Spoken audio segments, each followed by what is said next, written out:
जो किसानों का आंदोलन चल रहा है अभी, और जो 26 जनवरी की जो दुर्भाग्यपूर्ण घटना हुई, पुलिस के बारे में कहा जा रहा है, कई लोग उसको अप्रिशिएट भी कर रहे हैं, पुलिस ने एक्शन नहीं लिया। क्या आपको लगता है कि ये जो हमारी सॉफ्ट जो इमेज है, ये उसी का एक अगला चरण है? अगर कोई आइकॉनिक मॉन्यूमेंटल बिल्डिंग को क्षति पहुंचाने का काम कर रहा है, चाहे कोई भी हो, तो उसने कानून को हाथ में लिया। फिर पुलिस ने फिर उनके ऊपर मतलब जवाबी कार्रवाई क्यों नहीं की, उसको प्रोटेक्ट करने? आप देखिए कि किस तरीके से वैंडलाइज किया, पूरा डैमेज किया हुआ। अगर जो विजुअल्स जो टीवी पे दिखाई जा रहे हैं वो डिस्टर्बिंग विजुअल्स हैं, तो आपको लगता है कि पुलिस के पार्ट पे थोड़ी सी चूक हुई? सर मैंने वो व्यक्तिगत रूप से वीडियोस भी देखे सर, और मेरा ये निष्कर्ष निकाला सर, उस दिन जैसे 26 जनवरी की डेट थी और दोनों ही महत्वपूर्ण घटनाएं थी। एक तो 26 जनवरी की परेड की थी तैयारी, उसमें हमारा बहुत सारा पुलिस बल लगा हुआ था, और पुलिस बल, दूसरा ही ट्रैक्टर रैली जो चल रही थी। तो मैंने ये निष्कर्ष निकाला, एक तो पुलिस बल की हमारे पास कमी थी उस दिन, क्योंकि आधे से ज़्यादा लोग उस तरफ लगे हुए थे सर। और मैंने विजुअल्स देखे तो वहाँ पर सर संख्या जो प्रोटेस्टर्स की थी वो इतनी ज़्यादा थी, और उनके पास सर वेपन्स थे, और हमारे जो कांस्टेबल्स थे सर, उनके पास केवल और केवल डंडे थे सर, ना ही उनके पास कोई वेपन था अपने प्रोटेक्शन के लिए। तो ये भी एक कारण हो सकता है कि सर उन्हें लग रहा था कि वो काफ़ी वायलेंट हो रहे हैं, और उनके पास अपनी सेफ्टी के लिए कोई मेजर्स भी नहीं थे सर, तो इसीलिए शायद वो सॉफ्ट तरीका उन्होंने अपनाया, ये भी एक रीज़न हो सकता है सर। ठीक है।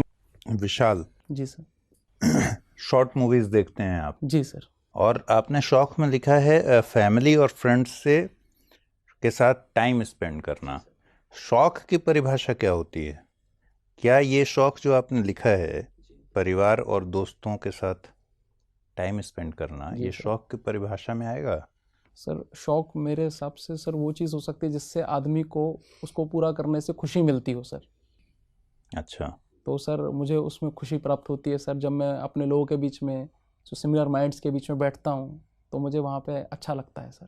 ठीक है, शॉर्ट मूवीज में किस तरह की मूवीज आप देखते हैं?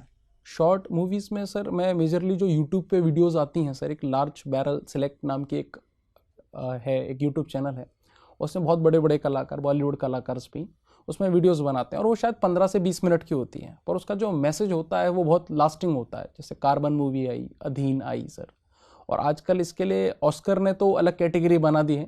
नेशनल फिल्म्स में अभी ये कैटेगरी नहीं बनी है हमारे यहाँ शॉर्ट फिल्म्स, इसमें नए लोगों को मौका भी मिल रहा है, और बहुत ही कम टाइम पीरियड में सर ये बहुत अच्छा मैसेज दे जाती है। अच्छा, ऑस्कर की बात की आपने। ऑस्कर में कई बार कहते हैं कि भारतीय जो फिल्म उद्योग है, उससे मूवीज़ वहाँ नहीं पहुँच पाती हैं जनरली। तो एक चर्चा चलती है कि ऑस्कर में एक तरह का बायसनेस है, जिसमें इंडियन मूवीज़ को प्रमोट नहीं किया जाता है। तो आप भी मानते हैं कि ऐसा है?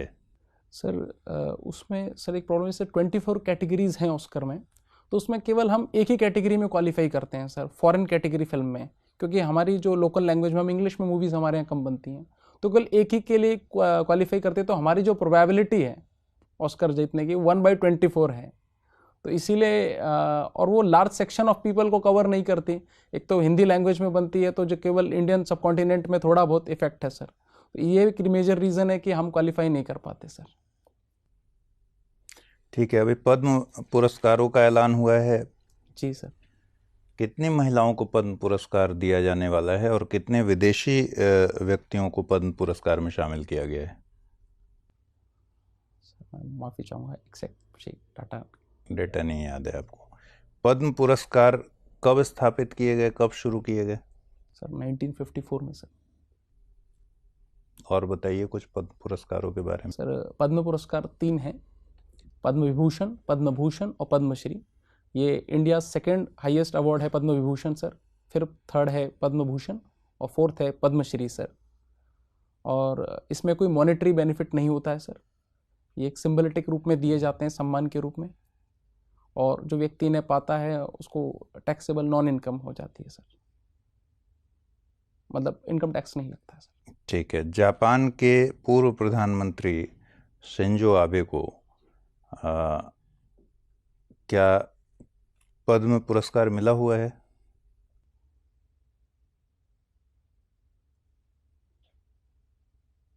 सॉरी सर, मैं माफ़ी चाहूँगा सर। नहीं है आपको भी आइडिया? ठीक है, इकोनॉमिक सर्वे में इंडिया ने 4 पिलर स्ट्रैटेजी अपनाया है, ये 4 पिलर स्ट्रैटेजी क्या है? इकोनॉमिक सर्वे तो आपने ज़रूर पढ़ा होगा, आप इकोनॉमिक्स के छात्र हैं ना, तो 4 पिलर स्ट्रैटेजी के बारे में उसमें चर्चा है। वो 4 पिलर स्ट्रैटेजी क्या क्या है, कंपोनेंट्स क्या हैं? Sir demography, demand, vibrant economy और इंफ्रास्ट्रक्चर। सर ये सब आपने पढ़ लिया है या आप अंदाज़ा लगा रहे हैं? नहीं सर, लास्ट ईयर मैंने शायद पढ़ा था सर इसमें। इकोनॉमिक सर्वे लास्ट ईयर चुका है ना? हाँ सर, वो आया, कल ही आया है सर। हाँ, तो आपने मैंने पढ़ा है? ओवरव्यू देखा उसका, पूरा नहीं पढ़ा सर। 500 पेजेस का था सर, तो थोड़ा समय नहीं मिल पाया। तो आपने मतलब चारों पिलर तो बता दिए? जी सर, ये मैंने लास्ट ईयर पढ़ा था सर। अच्छा, 4 पिलर्स के लिए। ठीक है, ठीक है। दिल्ली मेरठ के बीच में RRTS प्रोजेक्ट के बारे में सुना है आपने? Sir rapid roadways transit system. हाँ, ये क्या है? ये क्या मेट्रो रेल जैसा ही है या कुछ अलग है?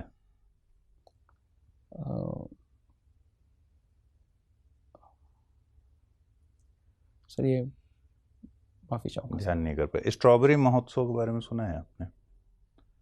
शायद मेघालय में हुआ है सर, शायद। नहीं सॉरी सर, नहीं मालूम। नहीं। ट्रूनाट मशीन बहुत चर्चा में थी उत्तर प्रदेश में, क्या है ये ट्रूनाट मशीन? कोविड से शायद संबंधित है। शायद कोविड से ही संबंधित है सर। अनुसूचित जाति अनुसूचित जनजाति के लिए उत्तर प्रदेश सरकार द्वारा चलाई जा रही योजनाओं के बारे में कुछ बताइए।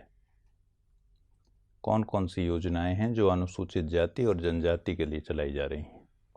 Sir Baba Saheb Ambedkar scholarship scheme चलाई जा रही है SC/ST के बच्चों के लिए, उनको छात्रवृत्ति देते हैं उसमें।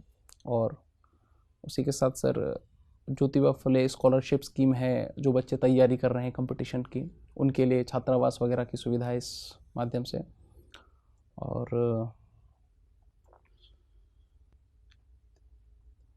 हाँ, ये 2 स्कीम सर मुझे याद आ रही। महिलाओं के लिए आयोग है जी, उसकी तर्ज पर पुरुषों के लिए भी आयोग की ज़रूरत है?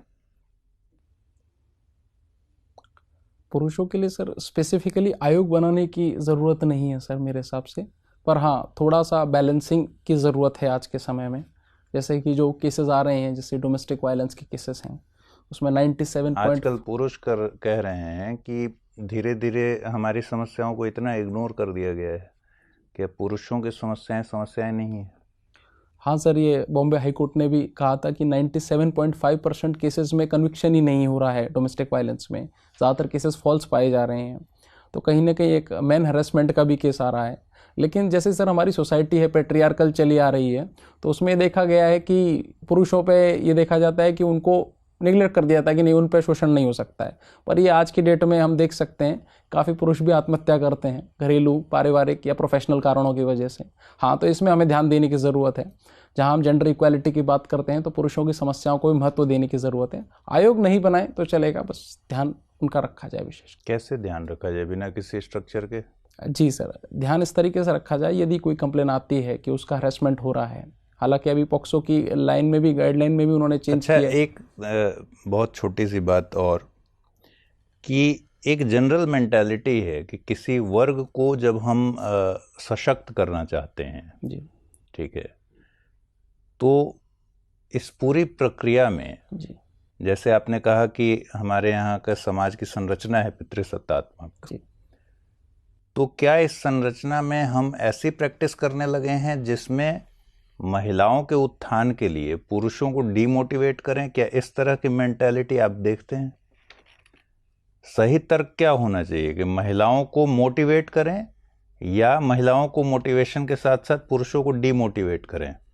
समाज में कौन सा तर्क आपको दिखता है कि ज़्यादा प्रचलन में है? सर मुझे तो लगता है कि महिलाओं को आगे बढ़ाया जा रहा है, पुरुषों को दबाया नहीं जा रहा है। पर वो ऐसा महसूस कर रहे हैं क्योंकि जब एक वर्ग आगे बढ़ा है जो अब तक कमज़ोर था थोड़ा सा, तो अब उनको ऐसा महसूस हो रहा है कि शायद हम पीछे जा रहे हैं, जबकि ये बात नहीं है, जबकि दोनों ही साथ ही चल रहे हैं। महिलाओं जो अब तक बहुत पीछे की तरफ थी, अब वो आगे की तरफ आई, चाहे वो सेना में हो, चाहे जुडिशरी में हो या पार्लियामेंट्री प्रोसीजर्स में हो। वो जब आगे आ रही हैं तो थोड़ा सा उनको एक कॉम्प्लेक्स ये आया है कि अब तक ये नहीं था, अब तक मेजॉरिटी थी, तो ये थोड़ा सा आया है। लेकिन महिलाओं ही आगे बढ़ रही हैं, ये नहीं कि पुरुषों का नीचे तो खैर कमी हो रहा है सर इसमें। ठीक सर। तो चर्चा जो है हमारे कोविड-19 के तहत, पेंडेमिक के तहत बहुत सारे चर्चा इस पर हो रही है और भारत सरकार संसद में कर रही है। एक बड़ा इम्पॉर्टेंट फैक्ट है कि health care crisis is responsible for social crisis and economic crisis. आप चूंकि प्रशासन में आ रहे हैं तो बताइए कैसे पैंडेमिक कोविड-19 को देखते हुए जो इकोनॉमिक सर्वे ने इम्पॉर्टेंट पॉइंट फाइंड आउट किया है उसमें एक है कि health care crisis responsible for social crisis and economic crisis. How? Sir जैसे कोविड-19 पेंडेमिक में हुआ कि हमारी जॉब लॉस हुआ सर, पूरे ऑल ओवर वर्ल्ड लगभग 100 करोड़ लोग बेरोजगार हुए और इंडिया में भी 15 करोड़ के आसपास। ऊपर से डोमेस्टिक वायलेंस के जो केसेस हैं वो बढ़े सर, तो कहीं ना कहीं सोशल फैक्टर्स पे इम्पैक्ट पड़ा सर। महिलाएं 90% इनफॉर्मल सेक्टर में हैं सर, तो उनका जॉब लॉस सबसे ज़्यादा हुआ सर, और लेबर प्रॉब्लम्स क्रिएट हुए सर। गवर्नमेंट को सजेस्ट किया गया है कि जो public spending on health must be increased, and the second thing जो सजेस्ट किया गया है और national health mission must continue. जो नेशनल हेल्थ मिशन है, मेरा प्रश्न है उसमें आप क्या कोविड-19 को देखते हुए क्या क्या चेंज चाहते हैं नेशनल हेल्थ मिशन, ताकि अगली बार जब ऐसी कोई दुर्घटना घटे तो हम और बेहतर ढंग से इसे कंट्रोल कर सकें। सर जैसे हमारा सबसे पहले हेल्थ एक्सपेंडिचर पे जैसे 1.5% है सर, इसको बढ़ाकर हमें 2.5 या 3% तक जीडीपी के लेके जाना है एक्सपेंडिचर। नेशनल हेल्थ मिशन एक प्रोग्राम जी, उस प्रोग्राम में आप क्या स्ट्रक्चरल चेंज चाहते सर? सबसे ज़्यादा हमें ध्यान देना होगा प्राइमरी हेल्थ सेंटर पे सर, पीएचसी जो कि गाँव के सबसे नज़दीक होता है। लोगों को ज़्यादा से ज़्यादा अवेयर किया जाए, हाइजीन के बारे में बताया जाए, क्योंकि ये जो बीमारियाँ आ रही हैं कम्युनिकेबल या तो ये आती हैं सर एलोपैथी के अलावे जी, बहुत सारे हमारे देश में पैथी हैं ट्रेडिशनली, उसका नेशनल हेल्थ मिशन में किस प्रकार से प्रचार प्रसार किया जाए जी ताकि यूनिवर्सल हेल्थ सर्विस मिल सके? कैसे प्रचार प्रसार किया सर? जैसे कि हमारा जो आपको होम्योपैथिक है, आयुर्वेदिक है, इसको कैसे प्रचार प्रसार किया? जैसे आयुर्वेद, यूनानी, होम्योपैथी, सिद्ध, इनको हम यूज़ कर सकते हैं। जो हमारे BHMS या BAMS जो कोर्सेज हैं उनको गवर्नमेंट ने परमिशन भी दी है नेशनल मेडिकल कमीशन से कि 6 महीने का एक ब्रिज कोर्स करा के उनको हमारे पास जो डॉक्टर्स की डिफिशिएंसी है रूरल एरियाज़ में, ताकि उन्हें हम वहाँ पोस्ट कर सकें। खासकर देखा गया है कि जो लोग MBBS वगैरह करते हैं रूरल पोस्टिंग्स के लिए तैयार नहीं होते, तो उनको हम प्रोवाइड कर सकते हैं, एक अल्टरनेटिव दे सकते हैं। एक महत्वपूर्ण डेटा ये आया है कि देखिए जो PMJY है उसको जिन जिन स्टेट ने अडॉप्ट किया उनका इन्फेंट मोर्टालिटी रेट 20% डिक्लाइन कर गया, जैसे यूपी, बिहार है। जी सर। और जिसने अडॉप्ट नहीं किया उसका इन्फेंट मोर्टालिटी रेट जी आपको 12% ही डिक्लाइन किया। जी सर। बताइए इस कारण से JRY जिसने अडॉप्ट किया नहीं किया उससे एक हद तक सोशल डिफरेंसेस, इकोनॉमिक डिफरेंसेस और रीजनल इम्बैलेंसेस पैदा हो रहा है। जी सर। इसे रिमूव करने के लिए क्या करना चाहिए? सर हमें कोऑपरेटिव फेडरलिज्म को बढ़ाते हुए, खासकर जो स्टेट्स हैं जैसे वेस्ट बंगाल ने लागू नहीं किया है सर, हमें उन्हें कॉन्फिडेंस में लेना चाहिए कि ये लोगों के वेलफेयर के लिए है सर, क्योंकि अगर आप किसी व्यक्ति का हेल्थ नहीं अच्छा रहेगा तो वो GDP में कंट्रीब्यूशन। क्या आप समझते कि ऐसी योजना को किसी के चॉइस पे नहीं छोड़ना चाहिए? जी सर। इसे कंपलसरी लागू किया जाना चाहिए और जो नहीं लागू किया जाता उसे कॉन्स्टिट्यूशनली उनके अगेंस्ट कार्रवाई करना चाहिए। सुप्रीम कोर्ट की क्या भूमिका हो सकती है इस संदर्भ में? सर इसमें सुप्रीम कोर्ट ये कह सकता है कि कुछ core of the core schemes बनाई जाएं जिनका इम्प्लीमेंटेशन जो हम PMJY है जी वो आपको वेस्ट बंगाल में भी लागू हो, उसमें सुप्रीम कोर्ट क्या कर सकती है? सर सुप्रीम कोर्ट में ये कह सकती है कि भाई ये एक राइट टू हेल्थ का मैटर है किसी व्यक्ति का, तो आर्टिकल 21 के अंदर उसे एनफोर्स कर सकती है, गाइडलाइन जारी कर सकती है स्टेट गवर्नमेंट के लिए कि भाई ये तो पब्लिक वेलफेयर का इशू है, इसमें तो कोई पॉलिटिकल पार्टीज का कोई विचारधारा आइडियोलॉजी का इशू नहीं है, ये तो सभी के लिए बेनिफिशियल होगा अगर ये लागू होता है। Thank you, your interview is over. जी sir, now you can go please. Thank you sir, thank you very much sir, thank you sir. Please मैं come in sir. Get please. धन्यवाद, thank you sir, thank you sir. Vishal, आप very dynamic, vibrant student, very important, for UPPCS कि आपको select करें। जितने भी criteria है selection का, integrity, with honesty, leadership quality, awareness, body language, facial expression, self confidence, all are more than average, and performance rate from beginning to end आपका बिल्कुल flat curve, बहुत अच्छा है। जी सर, थैंक यू सर। आपको diversified field का अच्छी जानकारी, analytical power है, प्रश्न को जल्दी समझ लेते हैं, कंटेंट भी आपका सही है, कई बार जल्दीबाजी कर जाते हैं, जी सॉरी है सर। ना। इसलिए आप पहले प्रश्न एक बार आपसे हो गए तो पूरा सुने, जी सर। और उसके बाद ऑर्गेनाइज आंसर दें। एक दो बार आपके साथ हो गया। मेन जो आप इम्प्रूवमेंट करना है वो आपको बॉडी लैंग्वेज जिसे हम कहते हैं उस पर ध्यान देना है। जो आपकी आदत में जब आप किसी से बात करते हैं जी तो उसमें उसी आदमी को आई टू आई कांटेक्ट आप देखें। जी जी ठीक है, समय समय पर आप दूसरे मेंबर को देख सकते हैं, लेकिन आप डायगोनली देखते हैं। किसी से बात करें तो थोड़े समय के बाद आप डायगोनली देखते हैं, और वो जो आपका आंख है वो आपको नीचे तिरछा होता है। जी जी so this is against the what decorum of conversation, number 1। Number 2, आप कई बार जो है अननेसेसरली, मतलब जहाँ पर स्माइल करना ही नहीं है, ऐसे बहुत अच्छा है स्माइलिंग, कई बार जो है गलत जगह पर आप स्माइल करते हैं। जी सर। इसको ध्यान से देखिए। जी सर। तीसरा चीज़ है, जब आप नहीं जानते हैं तो एक तो शुरू ही मत कीजिए, जी और शुरू करना भी है तो परमिशन ले लीजिए। और अगर आपने गलत शुरू कर दिया और बीच में छोड़ दिया जी तो ये फॉल्स स्टार्ट हो जाएगा। फॉल्स तो आपकी जो ऑनेस्टी और इंटीग्रिटी सब में मेंटेन किया, वहाँ पर धब्बा लग जाएगा। जी सर। ठीक है, बाकी सब बहुत अच्छा है ना। वी आर एक्सपेक्टिंग कि आप क्वालिफाई करें विथ हाईएस्ट पॉसिबल रैंक, जी सर। है ना। बहुत अच्छा। जी सर। ठीक, ओके, थैंक्स।